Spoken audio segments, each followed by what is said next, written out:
All right, welcome to episode 21 of the War Room. Tory will be joining us here in just a second, so I'll kick this thing off. Appreciate you guys tuning in. If you haven't, make sure you like and follow our social media. We try to keep you guys updated with the reels and what we're doing. We're building the wagon right now, and we appreciate the shares and the follows, whether it's on our YouTube channel, our Facebook channels, our TikTok, even Twitter. So we appreciate that. So look, a lot of you guys are tuning in because we're giving more details out about this throwback class. I want to be clear on the throwback class that it's a throwback class. Okay, so we're going back to an era, not necessarily a promotion or or a set of rules, but an era, right? And we're gonna reel it back. If you're going turning back the clock or um, you're going back in time, I guess you're going to go back a extended amount of time, and you're looking at 10 to 15 years, um, and that's what we're doing. We're gonna turn this thing back for a second. Big class at the King, and we're super excited to talk about that a little more and give you guys some more information about it. And with that said, like I said, Tory will be joining us here soon. Tory is somebody that is we're inviting in. Promoters working with promoters is pretty cool, and we're going to invite him in to our show next year. To I really want to get his feedback on the show. I want to hear what he's got to say. It's kind of a new perspective. I talked to him a little bit about our format and what exactly our format is, and they've done some formats in the past, and it's interesting to go back and forth on why they did formats and why they chose formats, and then why we have our format and kind of what it's solving. So in a throwback class, it's really going to be pretty cool to see guys running the format, see guys compete, see stuff, bend, obviously. Not that they're not bending in other classes, but people, that nostalgia thing, people enjoy that, right? So it's that's pretty cool. So thanks for tuning in. Let me send out a quick message here.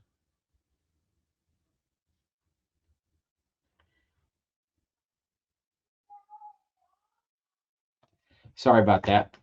Um, so again, thanks for tuning in.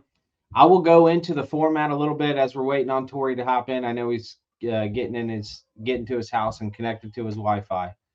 So I'll get into the format for those of you that are tuning in for the first time, maybe haven't seen what Triple D's about.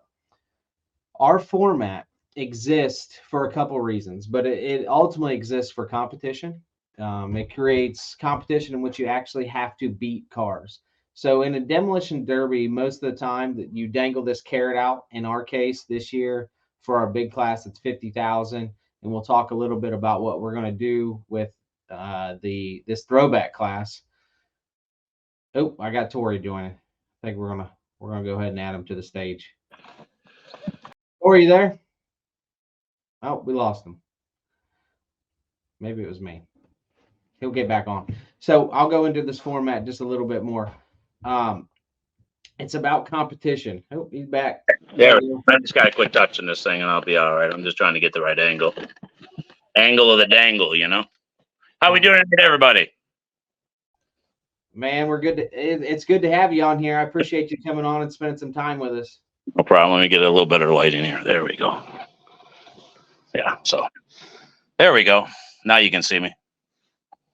All right, so I'll give a proper introduction to Tory. So Tory has been in the Demolition Derby game for a long, long time. He's done a lot of things, which we're going to talk about tonight.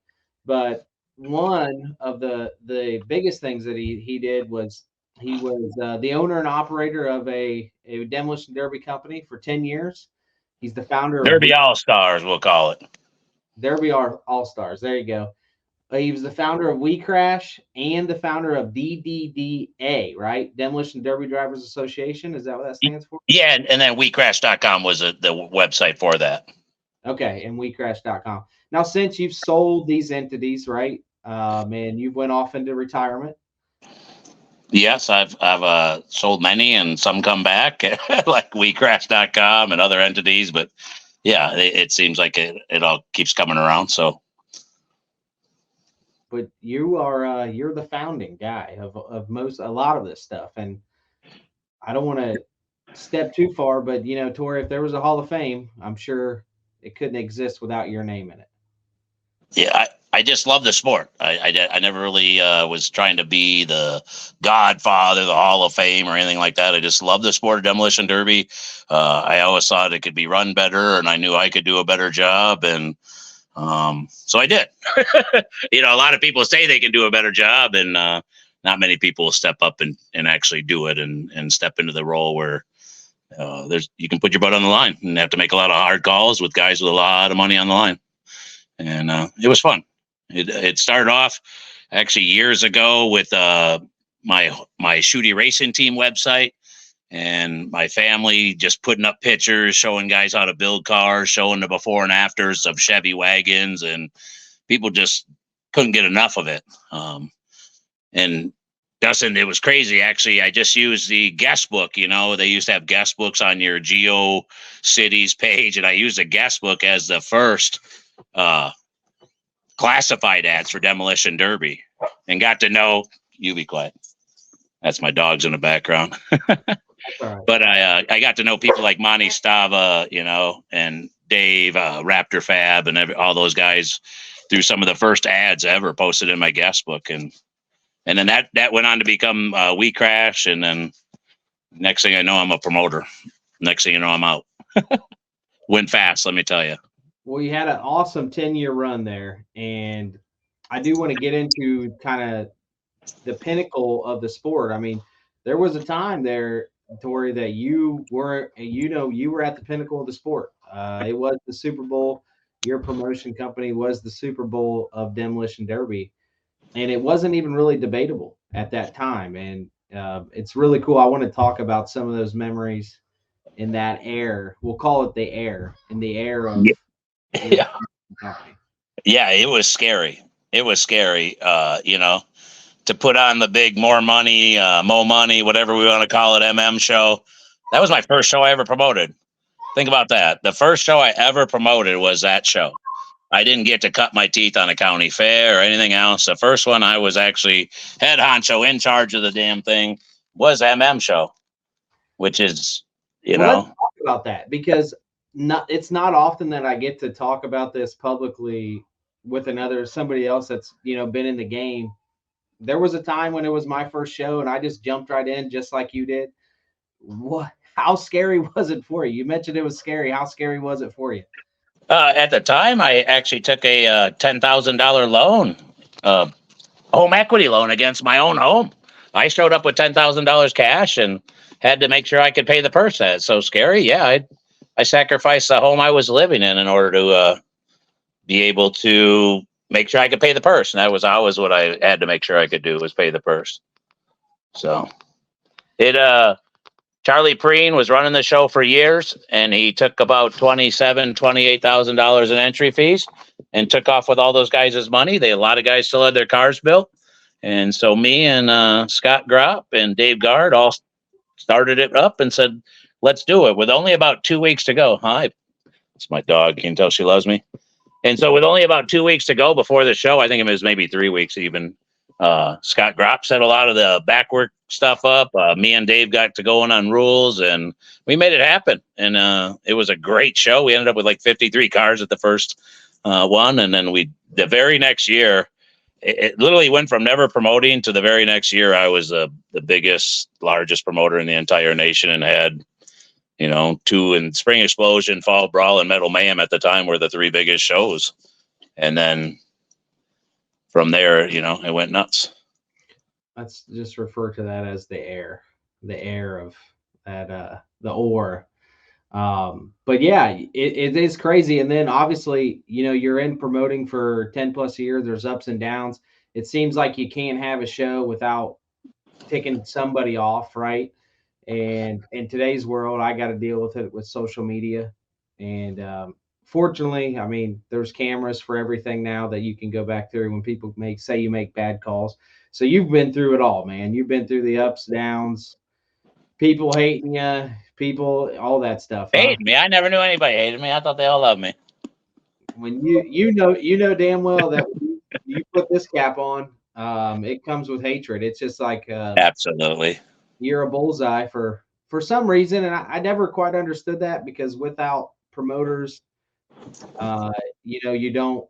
There is no drivers, and without drivers, there's no promoters. I mean, I don't understand. I never understood that friction, and I Uh, still I I came about in an era when county fairs would pay $300-400 to win. The first time I was handed $700 to win, I was just shocked. And those guys were making hundreds of thousands of dollars and paying $400 to win. So that was my attitude: is I'm giving you guys an opportunity to put more money in your pocket than any other motorsports until you get to the professional ranks. You So I know didn't what? anticipate that conversation. So you see what the county fairs are making and what they were paying out to, and you understood that's not a healthy relationship. Well, no, I was just one of the we. I mean, there was guys before me that did standalone shows. Don't get me wrong, but to put your neck out on the line and put every bit of it on your back, rent the fairgrounds, put up the purse, and hope the guys will send their entry fees and stuff like that. It was it was a lot to do, but county fairs have been doing it forever. And I know if you put the right name behind it and the right set of rules behind it, had good officiating, I knew that people would come out of the woodwork.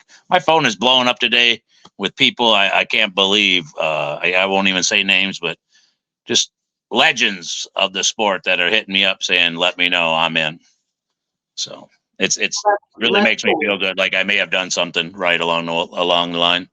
well, let's get into that, and we'll I'm sure we'll reminisce a little bit more, but let's get into that. I contacted you um, a while ago, and put the Actually, the little shit story. Toby contacted me, oh and yeah, between him and me, we got the whole internet on buzz. yeah. Hey, Toby, and Toby's kind of in that air. Uh, Toby is kind of the trendsetter out there at Yeah, your. one of many legends that really, were electrifying and watching them put driving clinics on. Yeah, absolutely, and he was definitely one of many. So I contacted you after Toby, right? Toby reached out, and then I contacted you, and I said, "Hey, we want to do a throwback class." And I thought no perfect person to reach out to than a guy that is in retirement, has been out of the game. Hey, I quiet know puppies. you're never really fully retired from the game, so I've had conversations with you in the past. You said, "Hey, I'll help out whenever," and so I said, "Hey, why don't you come back? Why don't we have like a special guest this year, and let's do some type of throwback class." Yeah, I've offered to help out any promoters that want me to help. And what did I ask? Not much, right, buddy? I've said any promoters that want me to help come promote their shows, help them build their shows, help them do anything I can to better this sport. I'm still active in that in any way I can. So I was excited that you reached out to me. A lot of people had expressed interest in that era, when the legends really came from all over the United States because the rules were so perfect.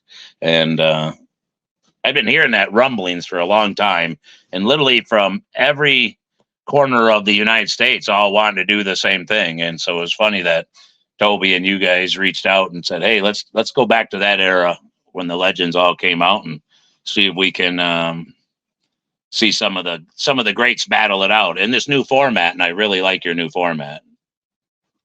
Yeah, absolutely.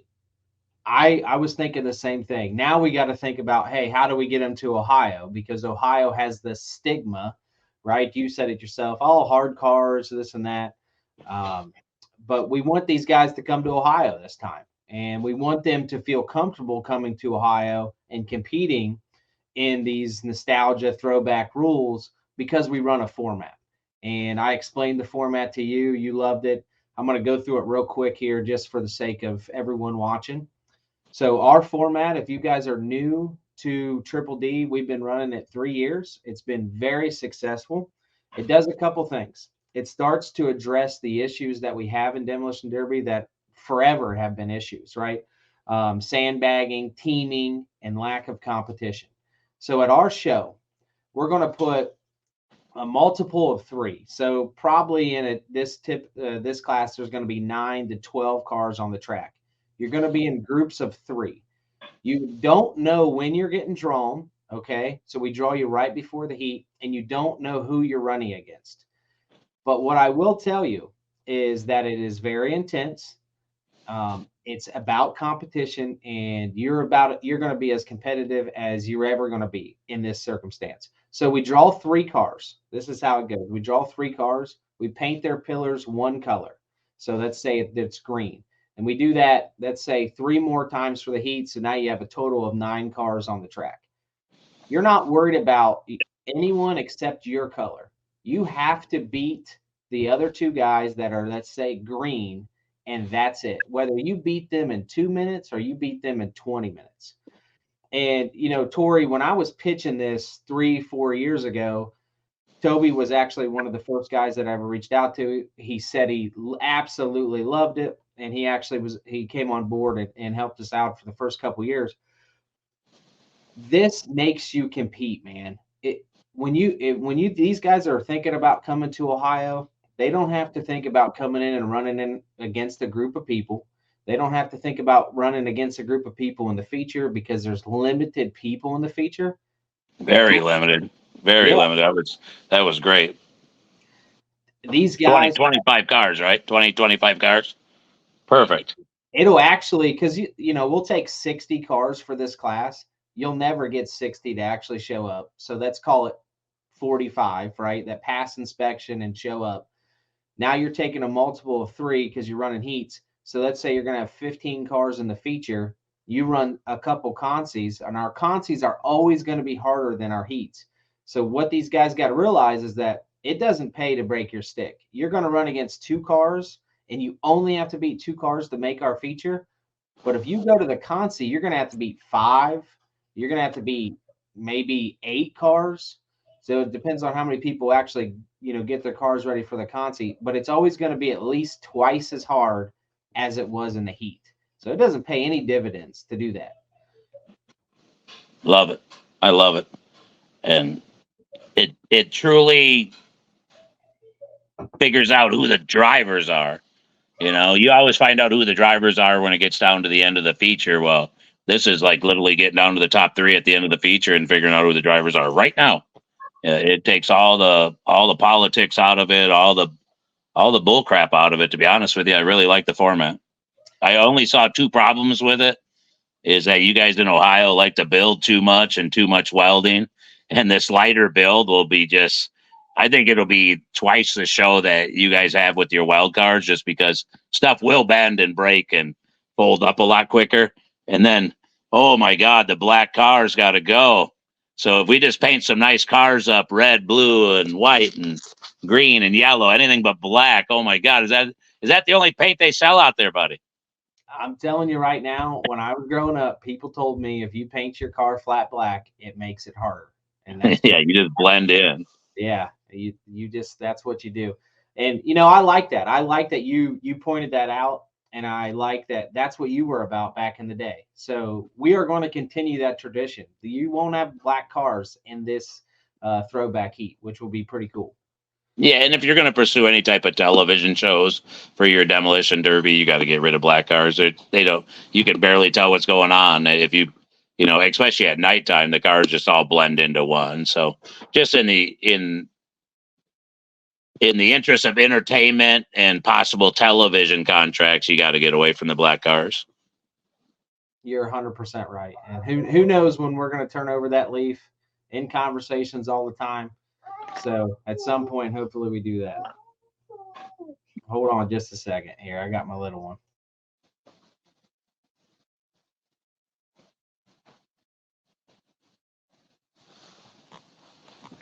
All right. Sorry about that. No problem. Got a little 3-year-old who just turned 3 yesterday. I got 2 puppies here trying to wrestle each other, so no worries.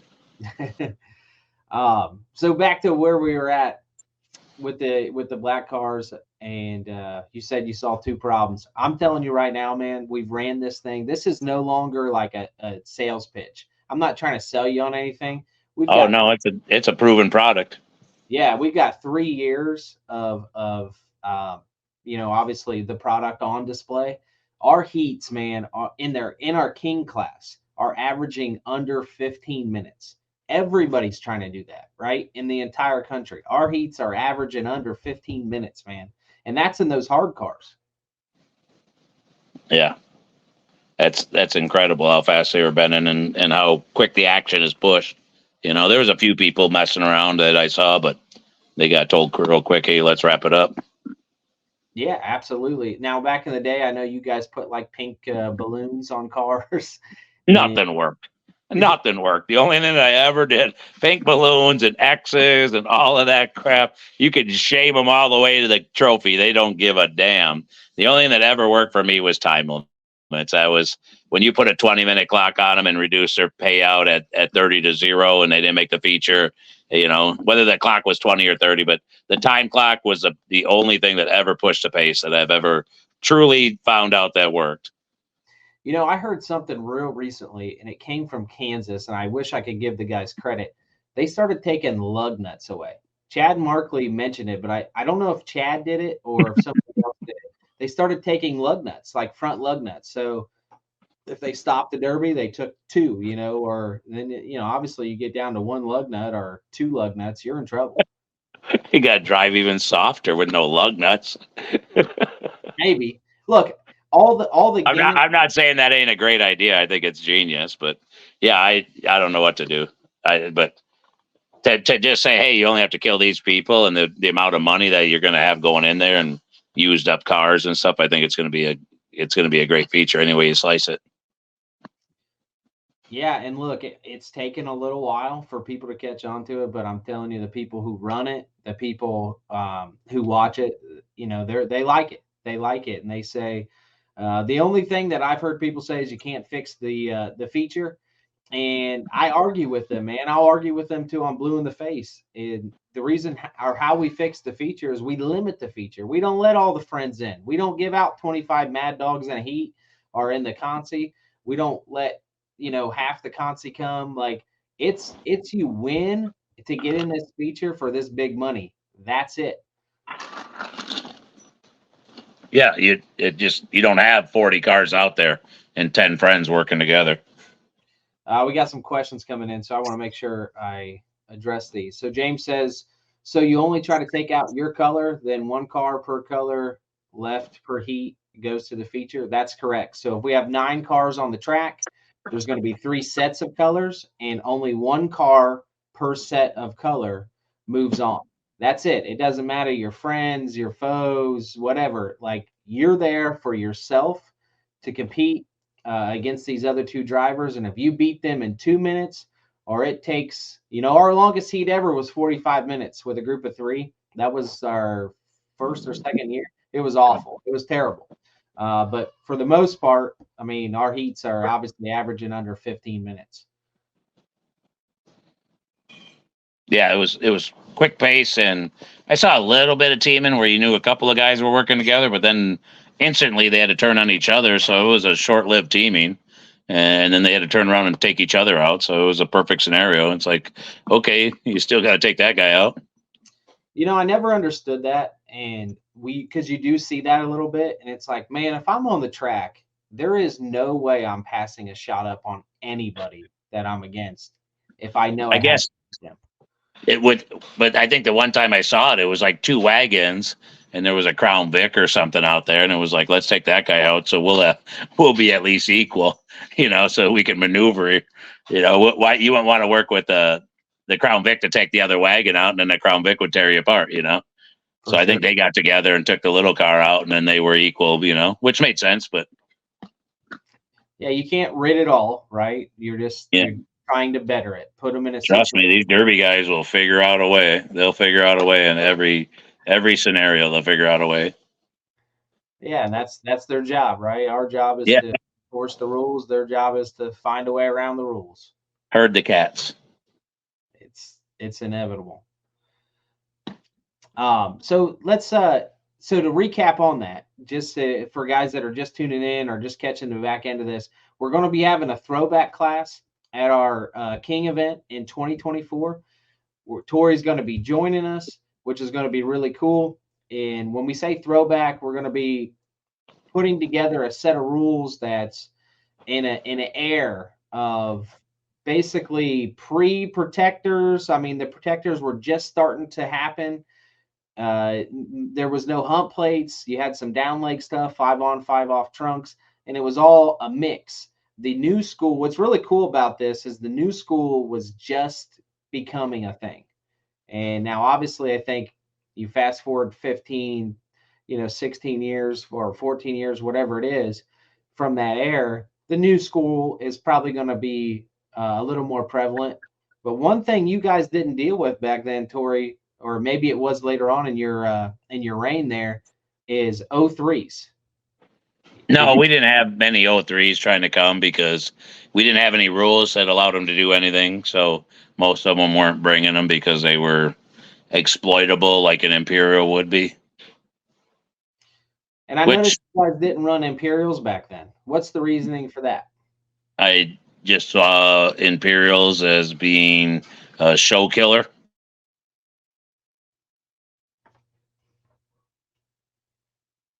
Might have lost Tory there for a second. We'll see if he hops back on. They are horrible. You put a bunch of stock O3s out on the track and they suck like Imperials. 2 hits later, they got their front tires knocked off. They're limping around. Nobody can make a hit. They can't steer. They're lame. So I never liked them. I got rid of them. I even got rid of Suicides after Don Santel kept winning them, everything with them.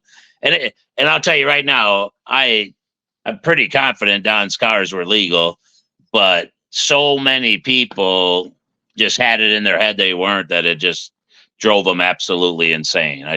Me and Don talked about it many times. It's perception is reality, regardless how many times you could tell them, look, I cut these cars apart. I drilled holes. I drilled holes where a certain people were like, drill it here, Tory, and then drill it here, Tory, and then drill it here. And I kept drilling all night long. I'm like, shut up. I'm giving Don $10,000. I'm done drilling holes in his car. But we literally had to get rid of him because the perception was out there that he was unbeatable if he was in a Lincoln.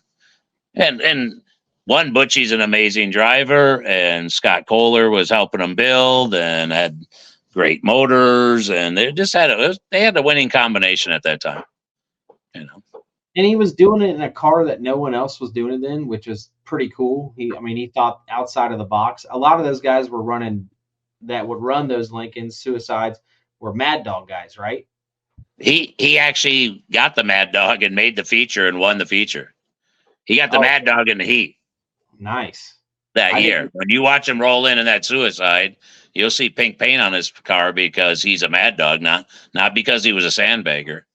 So that post that I put up today showing all the 2011 cars rolling in for the feature, you'll see pink paint on those cars, and it was because they were Mad Dogs in the heat, or instigators, or legend instigators, whatever we want to call them. I don't know. So he was actually an instigator in the heat, went to the feature and won the feature that year, and got 98% of the vote, 95% of the vote to go to the feature as the instigator. He was killing everybody with that car. It's hard.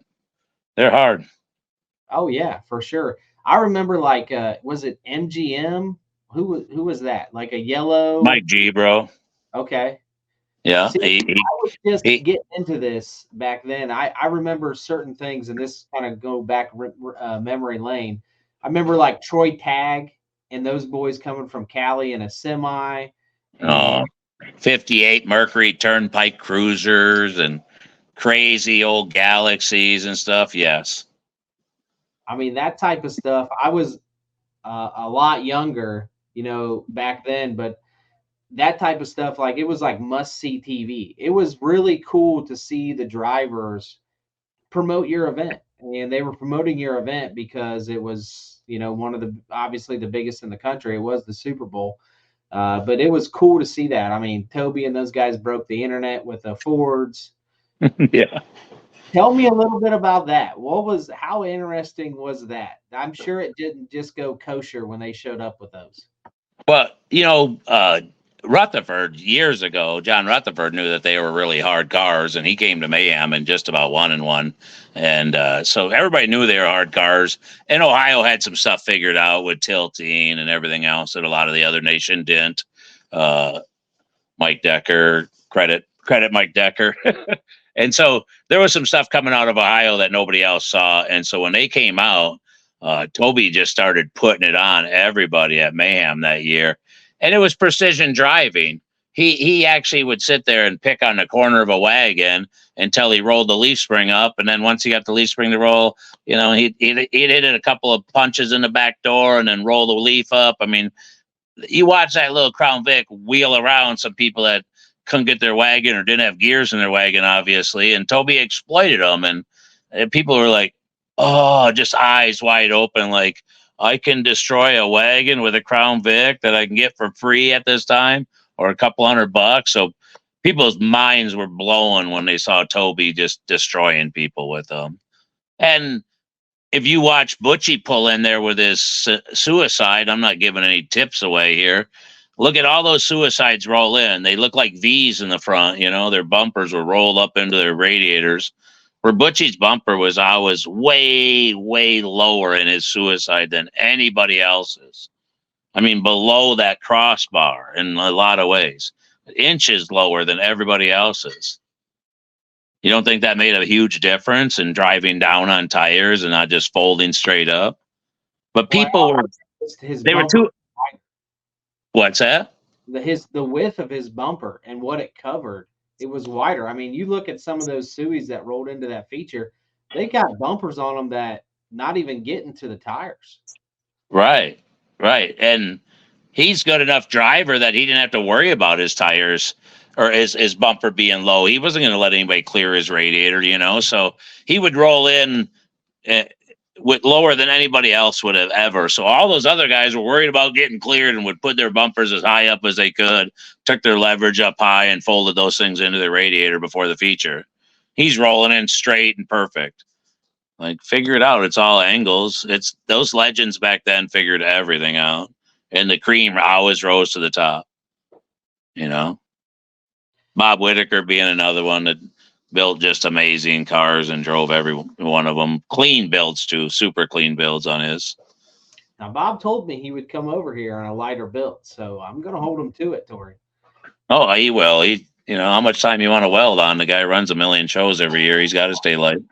Yeah, he said he don't want to run any of those hard cars. So he said he'd come over here in a lighter build. Look what happened to his dad when Mike Gebro hit him that year in his wagon. That iconic picture of him over the seat. Yeah, you know, that's Bob's thinking, and that was before protectors. Yeah. So yeah, you know, another thing that stood out to me watching, you know, reminiscing to that era was just stock bumpers, man. You just had stock